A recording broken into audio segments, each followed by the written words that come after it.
আমরা Washington DC বিএনপির পক্ষ থেকে আসছি এবং আমার সাথে ভার্জিনিয়া বিএনপিও আছে। আমাদের ওয়াশিংটন, ম্যারিল্যান্ড, ভার্জিনিয়া তিনটে একসাথে কাজ করেছি গত 17 বছর স্বৈরাচারী আন্দোলনের বিরুদ্ধে। আপনারা হয়তো দেখেছেন লাস্ট ওয়াশিংটনে 2025 সালে হাসিনার বিরুদ্ধে আমরা আপনাদের পক্ষ নিয়ে আমরা বিরাট বিক্ষোভ করেছি।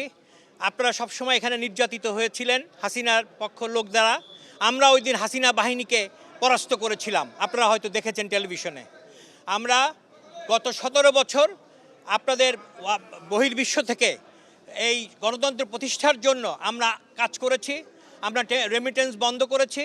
এখন যেটা মূল বক্তব্য হলো, দেখেন আমরা প্রবাসে সবাই একসাথে যুদ্ধ করেছি, কিন্তু এখন কিছু স্বার্থান্বেষী মহল আমাদের আন্দোলনকে কুক্ষিগত করার জন্য তারা বিভিন্নভাবে বাইরের থেকে চেষ্টা করছে।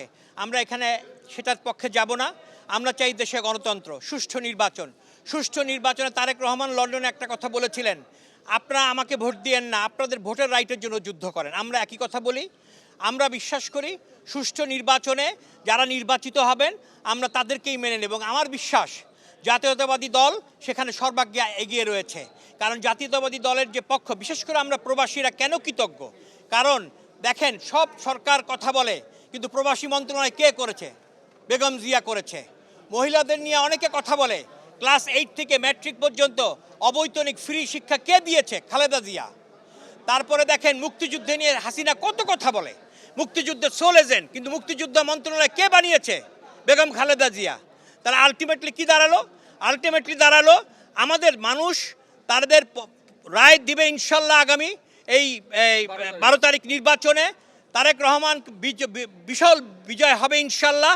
আমরা আশা করি আপনারা আমাদের এই বক্তব্য, বিশেষ করে প্রবাসে যারা আছেন ওয়াশিংটন বহির্বিশ্ব বিএনপির পক্ষ থেকে আপনাদের প্রত্যেককে আমাদের আন্তরিক অনুরোধ রইল, আপনারা নির্ভয়ে ভোট দিবেন এবং জাতীয়তাবাদী শক্তিকে আপনারা এগিয়ে নেবেন।